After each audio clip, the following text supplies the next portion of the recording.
बड़ी खबर यह कि रूस की अमेरिका और पश्चिमी देशों को बहुत बड़ी धमकी।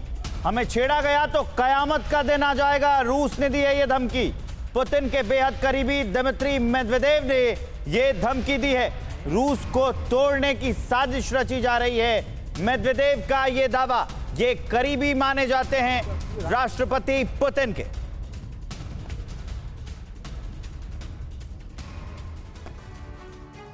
तो देखिए, रूस को तोड़ने की जा रही है साजिश। अब इस अहम जो जानकारी हमने आपको दी, इसके मायने क्या है, मतलब क्या है। रूस की एटमी धमकी जो सामने आई है, जिस तरह से व्लादिमीर पुतिन और पूरा रशिया धमकाने की कोशिश कर रहा है वेस्टर्न कंट्रीज को, खास तौर पर अमेरिका को निशाने पर लिया गया है। वो अमेरिका जो लगातार यूक्रेन की मदद कर रहा है, जिसकी वजह से यूक्रेन 6 महीने से ज्यादा वक्त बीत जाने के बाद भी मैदान जंग में डटा हुआ है। इसकी जो अहमियत है वो आपको बताते हैं। रूस की एटमी धमकी क्या है कि कयामत आ जाएगी, सुधर जाओ। पुतिन के करीबी और रूसी सुरक्षा परिषद के उप सचिव दिमित्री मेदवेदेव की तरफ से यह बड़ा बयान सामने आया है।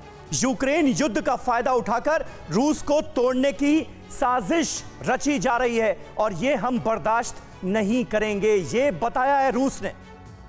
अमेरिका और पश्चिमी देश 1991 जैसी घटना दोहराने की कोशिश कर रहे हैं।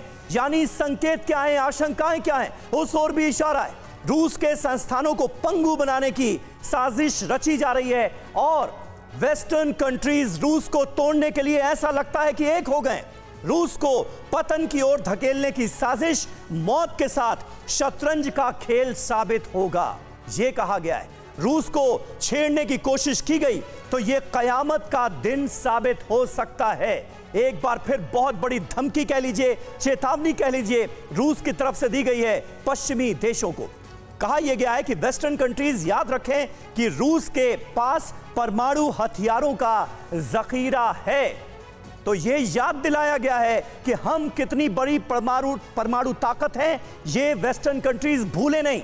हमारी एटमी ताकत रूस की सुरक्षा की सबसे बड़ी गारंटी है और यही वजह है कि रूस दरअसल वेस्टर्न कंट्रीज को यह बताने की कोशिश कर रहा है कि चाहे जितनी भी कोशिशें कर लो, रूस को तोड़ा नहीं जा सकेगा और रूस का सामना कर नहीं सकोगे, क्योंकि रूस परमाणु हथियारों से लैस वो मुल्क है जो ऐसी कोशिशों का जवाब देने में बिल्कुल सक्षम है। शैलेंद्र जी, किस तरह से लेते हैं आप इस धमकी को? न केवल धमकी को, अगर हम पिछले 6 महीने के लड़ाई को, सो कॉल्ड लड़ाई को एनालाइज करें, आई थिंक आज की तारीख में it is no more a लड़ाई। This is not a war, this is a war of propaganda, this is a war of discrediting, this is a war of scaring everybody. आप एक दूसरे को डरा रहे हैं। भाई मुझे आप एक बात बताइए, ज़ेपो प्लांट की बात चल रही है। ज़ेपो प्लांट पर आपका कब्जा था, यूक्रेन आपका पार्ट था। बिल्कुल भाई, रशिया ने आपसे ले लिया, अब उसकी फोर्सेस डिप्लॉयड है। अब अगर दोनों के दोनों जिम्मेवार नहीं होते, ये बड़ी जिम्मेदारी का काम कर रहे हैं दोनों कि यस वो उस जगह पर अटैक नहीं कर रहे। आप क्यों, आपको लगता है ज़ेलेंस्की की ये अपील कि आप वो छोड़ दीजिए, ओ भाई साहब तेरे का दिमाग नहीं है? रशिया ने वो जगह पकड़ी है फौज द्वारा, छोड़ने के लिए थोड़ी ना पकड़ी है। लेकिन रूस फिर ये क्यों कह रहा है कि यूक्रेन किसी तरीके की गड़बड़ी कर सकता है? मैं यही आता हूँ, वही वाली बात है कि आप जब गड़बड़ी एक्सपेक्ट करते हैं तो क्या गड़बड़ी एक्सपेक्ट करेंगे? आप यही एक्सपेक्ट कर सकते हैं कि हो सकता है यूक्रेन उसके ऊपर कोई मल्टीपल रॉकेट लॉन्चर से अटैक कर दे।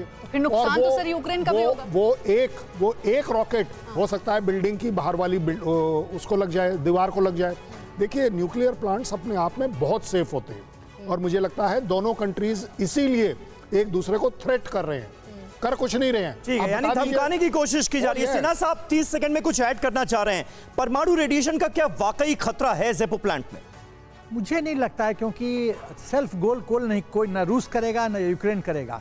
आपको ज़पोरिज़िया प्लांट के, न्यूक्लियर प्लांट का जो इंपॉर्टेंस है वो समझने की जरूरत है। नहीं सर, गलती से भी तो हो सकता है ना? गलती ऐसे नहीं होती। न्यूक्लियर प्लांट में गलती का स्कोप ही नहीं है, सब फुल प्रूफ सिस्टम होता है सिक्योरिटी का। पहली बात। दूसरी बात, सबसे इंपॉर्टेंट फैक्टर है कि जब विंटर आने वाला है, विंटर आने वाला है तो एनर्जी तो चाहिए, अदरवाइज ये रशियन ट्रूप्स भी फ्रीज करेंगे, यूक्रेन को भी फर्क पड़ेगा। तो कोई सेल्फ गोल नहीं मारेगा, ये समझने की जरूरत है। इसीलिए ये सिर्फ और सिर्फ प्रोपेगेंडा वॉर। लेकिन सिन्हा सर ये बताइए, अमेरिका बार बार ये कह रहा है इस प्लांट को लेकर के कि यहाँ पर जो सिचुएशन है वो बहुत ज्यादा क्रिटिकल है, अगर यहाँ फॉरेन इन्वेस्टिगेशन टीम नहीं गई तो हालात बहुत ज्यादा खराब हो सकते हैं, रेडिएशन यहाँ से निकल सकता है। यदि अमेरिका क्रिटिकल नहीं बोलेगा तो उसको प्रोपेगेंडा क्या मिलेगा? क्या अमेरिका बोलेगा कि हाँ रूस बैठा हुआ है, बहुत अच्छा है, बहुत अच्छा है, रूस बैठे रहो?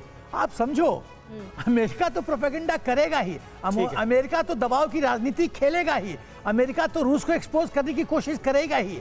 रूस के टुकड़े किसने किए? अमेरिका ने किए। ठीक है। यूक्रेन में आप नाटो का सदस्य बनाना चाहते हो, आप रूस का खतरा रूस के द्वार पे ले आ रहे हो और आप प्रोपेगेंडा कर रहे हो। आप इस सब का तो ठीक है, तो आप इसे खालिस प्रोपेगेंडा का हिस्सा मानते हैं?